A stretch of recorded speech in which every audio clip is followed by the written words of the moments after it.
lives one day at a time. Kimmy Kim and Elations Radio. They're here to get your day going fine. Kimmy Kim and Elations Radio. Kimmy Kim and Elations Radio. Kimmy Kim and Elations Radio. And here's your host, Miss Kim Robinson.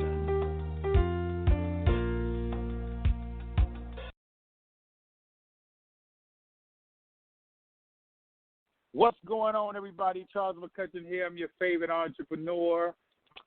This will be a blessing today to just give this information that I'm going to give out.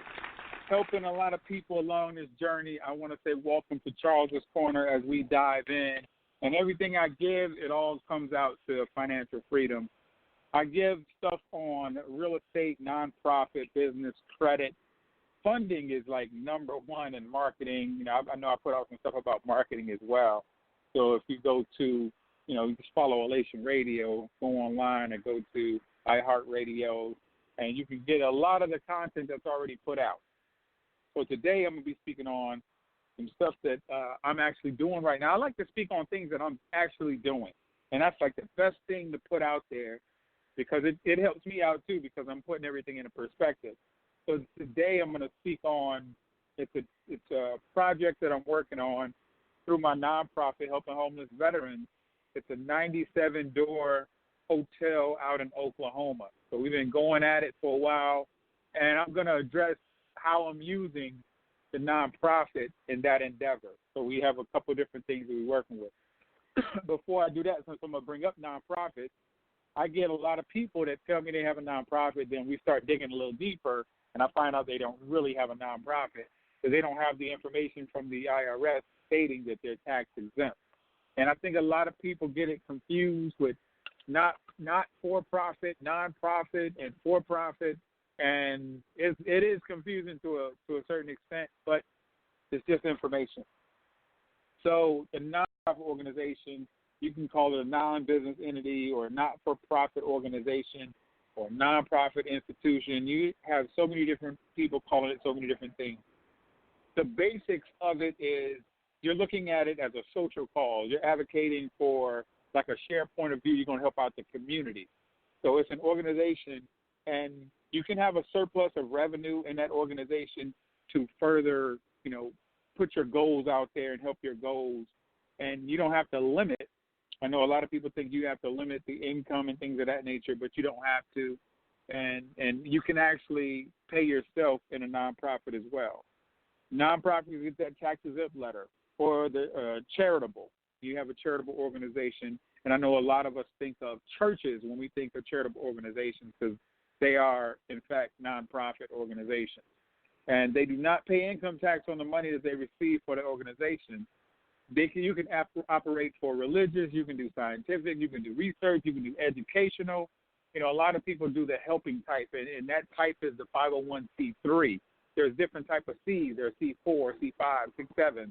So there's different type of C's, and the majority, I would say, is the nonprofit that are the 501c3s. So you are accountable to donors if you get money, and that's the one biggest thing. I'm going to talk on the money part too. The biggest thing I see out there right now is a lot of nonprofits are struggling just to find the money, and you are accountable if, these different agencies and organizations give you funding. You got to do what they tell you to do to get the money, so whatever that means to you. So you have funders, you have different volunteers that may help out. You have the public that may help out. The public needs to look at your nonprofit and say, this is something I want to be a part of because it's bigger than me. Just like you go to these military towns. I work in the military sector because I'm a veteran myself, and I know what's going on with veterans. So instead of, I can sit and complain, or I can make something happen. I'm the type that's just going to make something happen. I don't have time to complain. Let's see how we can move and help the people out. So the activities the nonprofits partake in, it could be looking at it from a public view. You do have ethical standards and practices, and all that stuff is imposed into the paperwork that you do.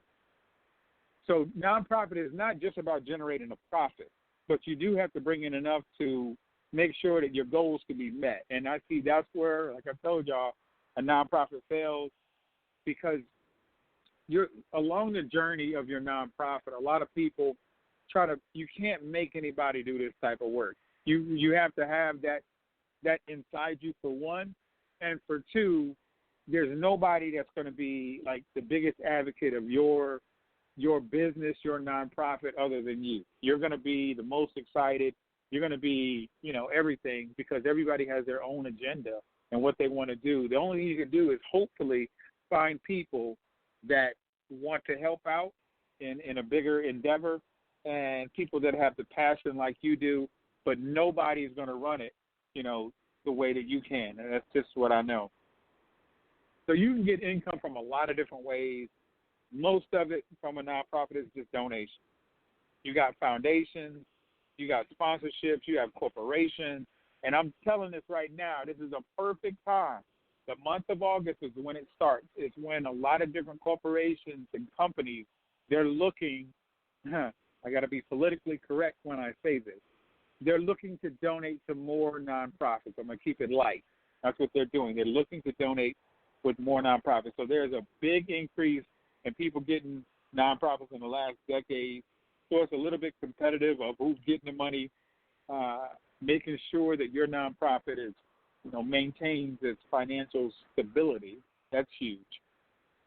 So when you get donations from private individuals or organizations, that can change each year, but what you want to do is stay in the forefront to let them know that, hey, I'm still around. So nonprofits, some of them rely on the government grants that are out there. They started fundraising efforts. A lot of people in organizations and different campaigns, they want to see that you're doing something outside of asking them for money. Like, what else are you doing? And so if you're not doing anything, instead of just waiting, I don't care if you're doing a fish fry, if that's what you have to do. But hopefully, 5-year marker hitting, you're not doing the same fish fry and haven't went locally and then, in your state, national, and then nationally is a whole nother level. But you can start local. You got to put yourself out there. You can't sit at home. You have to, just like myself, I work with other nonprofit organizations outside of just me. I sit on the board for a nonprofit organization that's working with veterans and homeless veterans, and we're actually going to be building some container homes for them. We're going through all that process right now. So that's outside of my nonprofit, because I wanted to get smarter. The nonprofit that I sit on the board for, they've been established since 2004. So they know more than me. So why not get the good information, and then you take that back to your organization and then grow your organization and find good people. That's kind of how it works. So the income for the nonprofit and the not-for-profit organizations is generated differently. And this will give y'all a snapshot. So you have nonprofit and then you have not-for-profit. The terms that are used are the same, but they don't mean the same thing. And we, out there in the community, we use it all at the same, we just say they're the same. But they're really not. So both organizations that don't make a profit, but they can receive income to sustain their mission. The income that a nonprofit and a not-for-profit organization generate is different, and nonprofit organizations return the income back to the organization if they generate extra income. So a nonprofit, the money goes back into the nonprofit. Now, when you have a not-for-profit, they can use their excess money to pay their members who don't work for them. A lot of people don't understand that piece. So another difference between a nonprofit organization and a not-for-profit organization is membership. So nonprofits have volunteers or employees that don't receive any money from the organization, even when they do funding, but they may earn a salary for their work that's independent from the money for the organization. So it's a little different, y'all, and I'm telling you, it's just good to go get the right information and sit down and figure out, what you want to do, why you want to do it, and then go from there. But when you have the not-for-profit, those members, they have an opportunity to benefit from the organization's fundraising efforts, so they can benefit from that money or anything that's coming in. So both nonprofits and not-for-profits, they're both tax exempt. It's a publication for the IRS called 557, and They're both tax exempt. Each organization faces different tax code requirements. And for me, I have a tax strategist, a CPA. Y'all need to get a tax strategist to do all this because you shouldn't be doing your own taxes anyway. Specifically, don't do taxes are still done with the nonprofit and the not-for-profit, but it's almost just like you're putting information out there saying it's I forgot the number on it. It may be 609, Form 609 or something like that. And you just submit it and just to say, hey, this is what we did in a sense. So that's what you need to do, but you need to find out who, as far as a CPA, understands how to do taxes for a nonprofit. That's the best you can do. So not-for-profits are tax exempt under the 501c7, and then the nonprofits are the 501c3. So, like I say, a lot of people I work with that I know, they have the 501c3. So nonprofits are member-serving or community-serving. Member-serving nonprofits, they create the benefit for members of the organization and can include like credit unions, sports clubs. Y'all heard of some of those that already have a nonprofit and they're out there doing work. And community-serving nonprofits, they focus on serving the community. It's just global or locally, but they focus on everybody. So mine focuses on everybody. And I see a lot more community-serving, but I do see, like my cousin, she has a nonprofit that's more like member-serving. So it just depends on what your end goal is. So there's a lot of challenges, and I'm going to keep bringing up the money part. It's funding. And when I start anybody out in a nonprofit, the one thing I want them to do is start on the business credit. You can get business credit for almost any type of industry. So I do that because I know for a fact that funding will become an issue later. I don't care. You may have the money right now, but when a nonprofit starts taking off and all these little bitty things start coming out, next thing you know, you're like, man, I don't have any money to fulfill this goal. And now you taking money out of your pocket like I see a lot of nonprofits do. They take money out of their pocket, and it's for the greater good, but, you know, you're taking money out of your household to do some stuff, but there's so much money out there that we haven't even tapped into it. So funding can come. You got those fundraisers, you got the federal government, but when these cutbacks start coming, I'm trying to tell you, there's going to be a lot of organizations that's going to suffer, and it's just a part of the cycle. You guys got to be ready. So a lot of people think everybody that's a volunteer just runs nonprofits, and that's just a misconception. Some of them do have staff that run it. So when you get this money, like a lot of people get this different type of funding, you hear a very small select few nonprofits that don't run their nonprofits the right way. They're taking private jets and stuff like that with money and buying the top clothes and got the best vehicles and renting Lamborghinis, and it's not that serious. You don't have to do that. You can just run the nonprofit how it should be ran. I mean, you can get funding to travel if that's what type of nonprofit you have, and if you want to fly first class, fly first class. But I don't think you need a new suit that's a $15,000 suit that you need, and you need to get 5 of them or something, and your budget is not even $100,000. So you have to look at how much your budget is and how much you want to spend on what you're doing. It just makes sense to me. That's just me. There's another misconception that a nonprofit organization may not make a profit and still can make profits. Like I say, I'm all about the CPAs. Let them do their job, and you sit back and you look at what they have done, and they can give you some pointers on, how you can funnel money back into your organization. So some nonprofits, they manage differently than the for-profit businesses, but there's a lot more pressure now for more nonprofits to say, hey, y'all, you're getting this money, you're not paying taxes and stuff like that. You have to treat this like it's a business. This is not something that's a hobby. You just got this money, and now you can just spend it how you want to spend it. And so they're cracking down on people, even people putting in the application process. That's taking some people 6 to 8 months. It could take even longer because you're putting in the wrong information. And when you have a small select few at the IRS looking at these applications, approving people so they can get their determination letter, then it takes longer because your stuff is messed up. Your information is messed up. And they may call you or they may not. They don't have to call you. Some of them will call you to say, hey, your application, can you provide some amplifying information so we can move this process along? I had one lady, she was trying for like 3 years, and it just kept putting in the wrong information. Then I looked at her information, and it was jacked. It was messed up. It was just messed up. So all I did was change a few things around, change some wording around, because wording is everything. And then, she got approved. And she got approved when I did it within like three weeks. And that's uncommon when you can get approved that fast. But it's dependent upon your application and dependent upon what part of the year you put it in, and how many applications do they have. That's what it comes down to. So it's all about the mission for a nonprofit. Some people, they ask me about the nonprofit, and what I do, I send them a checklist. And it may be about 3 pages of information. So some people have the idea for a nonprofit, but when they get that checklist, they like, oh, this is like for real. And I'm like, yeah, this is the real deal. So I want you to see it with your own eyes, break down the information, and see where you fit. But the thing is, you shouldn't be doing this by yourself.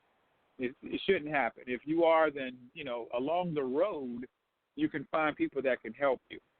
So it can take, like I said, 180 days, and after that point in time, they'll give you a phone number and say, hey, call this number, and we'll tell you, you've been approved or denied, and then you go from there. That determination letter that you get from the IRS, and I forgot the form number, and I know I'm going to mess it up. It's like 3684 or 35 or 5384 or something like that. Those are some numbers. It's like a 4-digit on the form, and it's like a piece of gold, literally, because you take that with you and hand it out to different businesses. And I'm going to be doing that here shortly for the hotel, to get other industries to donate to the nonprofit organization. So that's what I'm going to be doing. So the donors that give you the money, they can claim their contributions to your organization on their annual tax return. So that's why a lot of companies are looking to help organizations like mine, that can help homeless veterans as well. And you can apply for grant funding. Typically, it's restricted to tax-exempt organizations. I do see a lot of people online. They be saying, hey, I want to get my business funded. And I'm like, and speaking to the Small Business Administration. And the only reason I know this, I go to a lot of events. So I go to a lot of training. I mean, you got to get it. The only thing we can do is go to these doggone events. Like, I don't really want to go. I truly don't. But I go so I can get educated. There's a lot of free events out there, Small Business Administration. There's another one called PTAC. They have the government funding and all that kind of stuff. They have all this free content that can help you out. So that's how I get smart, and I keep going. So I get smart on that. So you can gain credibility by going to these doggone places, and they can help you out. I know with USPS, you can get postage rates discounts and other goods and services discounted. You're exempt from federal income tax, and they'll send you the letter, and that's like a golden letter that you can use. You can also exempt your whole organization from sales and other state taxes. And what I did, I was part of the New York Fashion Week, and I know nothing of fashion. That's not what I do. I actually was helping out with the organization. They're donating to my organization, and it was up in New York, and I'm in Virginia. So I actually filled out some paperwork online to it be exempt from the sales tax up there in New York. So it was pretty simple. It took probably a week and a half. They sent me this stuff back and said, you exempt from sales or tax. And so that tax up there was probably $500-600 that we didn't have to pay. So that's always a good thing. You can register to fundraise in different states. Really, it's about 41 states you can register. And that's even before you start asking for donations. And you just make sure you have disclosure statements and saying why you want to, if you're, like I'm in Virginia, I'm going to be asking for money in Oklahoma, but I need to let them know, why, what's the big deal? Why am I away in Oklahoma? Oh, that IRS form is $9.90. That's your CPA will fill out. I just thought about it. So they'll fill out that, and you just put all your information in there, and it's basically what you did for the year and filling out taxes. So with all that being said, what I'm doing right now is getting all my documentation together for this 97-door hotel out in Oklahoma. And what we're going to be doing is we have a transitional program for homeless veterans. And there's veterans already there right now. We're going to be adding more, but we still want to upgrade like all 97 units. And so we have different companies that want to come in. We have a roofing company out there. They're actually going to be donating their time and effort to repair the roof.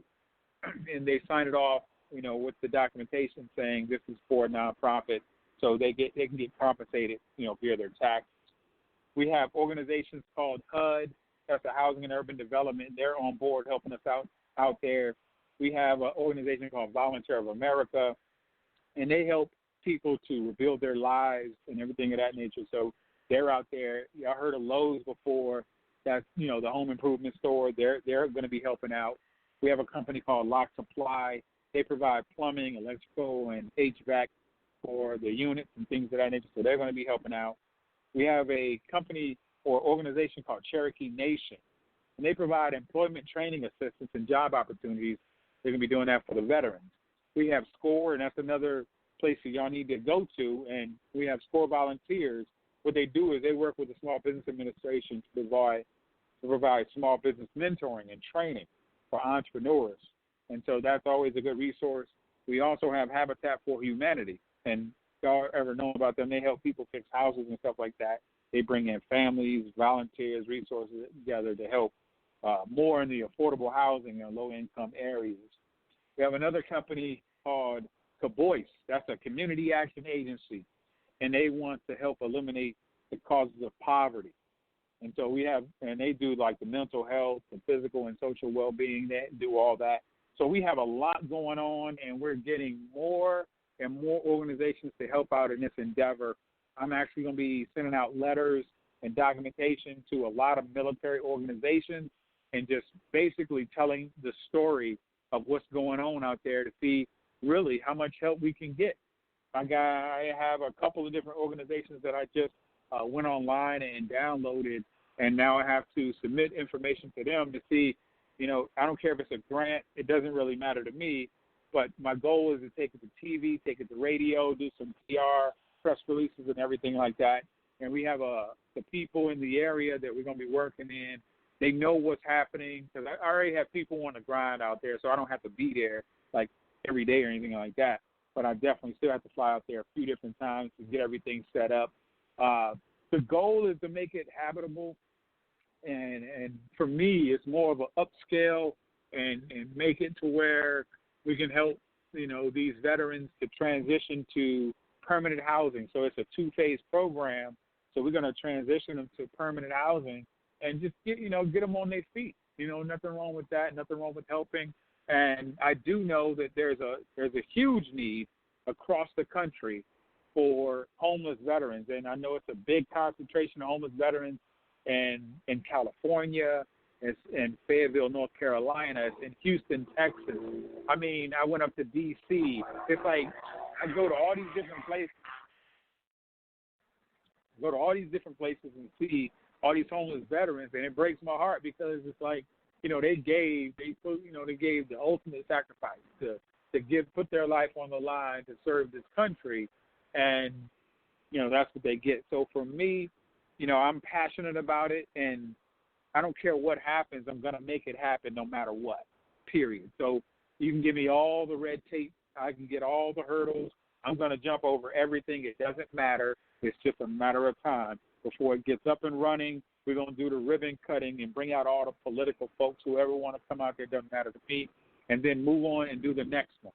So we can do one in Detroit. We can do one in New York. We can do one in Virginia, North Carolina, Missouri, South Dakota. It doesn't matter. These can be done all across the country. And, I'll just take a hotel because I'm real estate. I can take and do the real estate piece of it, and next thing you know, bring in the same team to some of the different organizations that I just told you about. They span across the country. HUD spans across the country. Lowe's spans across the country. Habitat for Humanity across the country. So we have a lot of different organizations that's going to be on board, and we're just going to keep moving until we get what we need. That's what we're going to do. So this is what I'm going to do. I'm going to say my name is Charles McCutchen. For those who don't know, you can find me all over social media, and you can hit me at charlesmspeaks@yahoo.com. That's CHARLES, the letter M is in Mike, Speaks, SPEAKS, Sierra Papa Echo Alpha Kilo Sierra @yahoo.com. I'm just that's that military stuff coming out. So you can get in touch with me. If you want to help or know some different organizations that can help in this endeavor, please get in touch with me, because I'm not afraid to put it out there and ask for help. And that's the only way we get to where we got to go. You can't do it all by yourself. So I do want to thank Miss Kimmy Robinson for Elation Magazine. And now we're on Elation Radio and everything that's going to come. Just, oh, my goodness. And then in November, I'm going to be out there in St. Louis. I think it's November 16th. I hope I messed that date up. I know I didn't. It's in the back of my brain. So November, will be out there, and we're going to have the Elation get-together, the powwow. We're going to bring some heavy hitters out there. It's going to be an amazing time. I was so impressed because we had the first one last year, and it was, oh, my freaking goodness. It was amazing. So many people came out, and we're going to have to continue to go to bigger venues, because I already could see what's going to happen, because I know everybody's going to be talking about this last one. And now, more people want to come out and get some great information, meet some great people. We had people from the city out. We had the whole city. It was just a blaze. So I'd say everybody who had a part in that, I do want to thank you so much. And we're going to come back and we're going to do it again, and we're going to do it again, and we're going to do it again, and keep growing this thing bigger and bigger. Y'all better check out Elation Radio. I'm telling you, there's so many powerful heavy hitters on there that's just providing content, information, that's drilling down, giving you so much, pouring out everything that they have, just so you can take the information. And I don't care if you need some inspiration or some direction, I guarantee you somebody up there can provide you something so you can move forward in life, just in life in general. So I'm going to go ahead and pray us out. Dear Heavenly Father, I pray to you right now. I'll bless everyone as they go through the trying times, because I know we're going through trying times. I want to pray for their strength, their unity. I want to pray for empowerment. I know people feel like everything is going so slow and nothing's coming together. Frustration set in, and most of us tend not to believe that it's going to get better. Dear Father, let everyone know that everything happens in your time. I'm going to say that one more time. Dear Father, let everyone know that everything happens in your time. And we know you will provide the strength that we need to move forward in this life. Father God, you're all-knowing. You're all-knowing, and we must believe in and trust in you. We will get weak, but we must continue to keep the faith in trying times. Please ensure that we manifest the destiny and the glory that you've set forth for us, and everything that we need we already have. Ensure that everybody gets up and uses the territory that you've already been given. Please use the territory that you've already been given. Again, I'm going to pray for everybody's strength, pray for everybody's wisdom, and know that joy comes in the morning. This is Charles McCutchen, your favorite entrepreneur. This is Charles' Corner. Y'all take it easy. Until next time.